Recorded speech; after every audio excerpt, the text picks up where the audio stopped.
Hey everyone, I decided to take a break from the weight reduction to do some work on the exterior lights.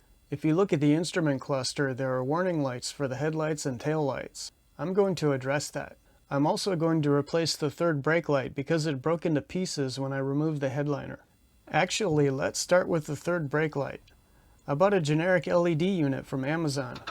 I decided not to mount it in the stock location. Instead, I'll just put it on the rear deck. It comes with adhesive tape, so I just stuck it in place.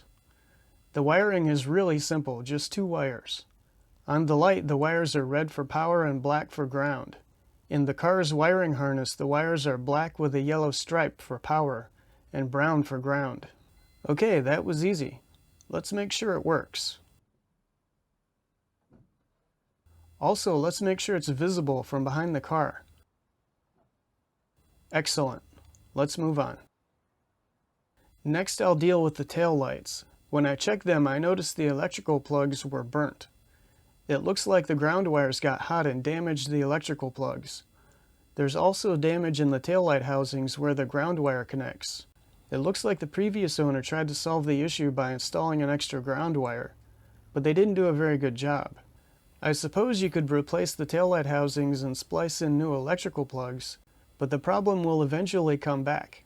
So I decided to do a bypass like the previous owner did, but I'll do it correctly. I removed the ground wire from the electrical plug and connected it directly to the ground point in the taillight housing. In this photo, I colored the ground circuiting green. The ground wire can be connected anywhere in the green area, but I decided to put it in the big open spot.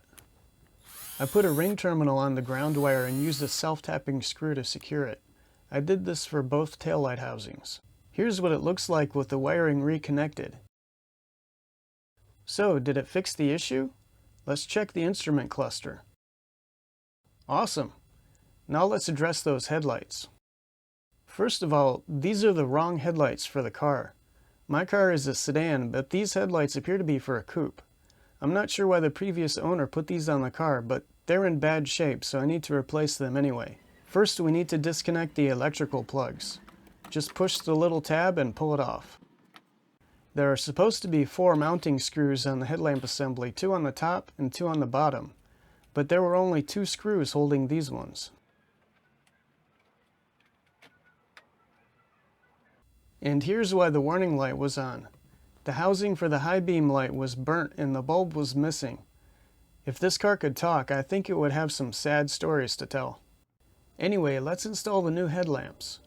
Like I mentioned before, there are 4 mounting screws, 2 on the top and 2 on the bottom.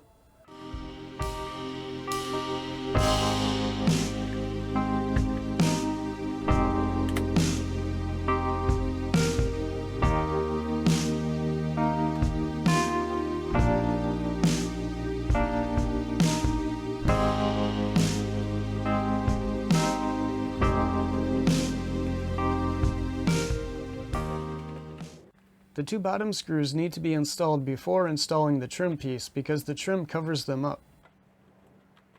The electrical plugs are simple enough. Gray connects to gray and black to black. And last but not least, let's install the trim.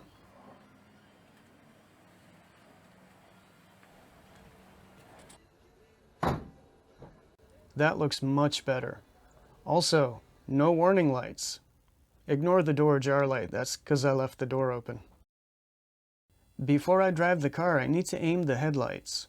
The doors on my work shed are white, so I'm going to use them to aim the headlights. First, I'm going to measure from the ground to the center of the headlamp. In my case, that's about 24 inches. Now I'm going to measure that same distance on the doors and mark the spot with painter's tape. I did that on both sides, roughly the same width apart as the low beam headlights. Now I'll turn on the headlights and adjust them. The beam pattern will have a cutoff line along the top.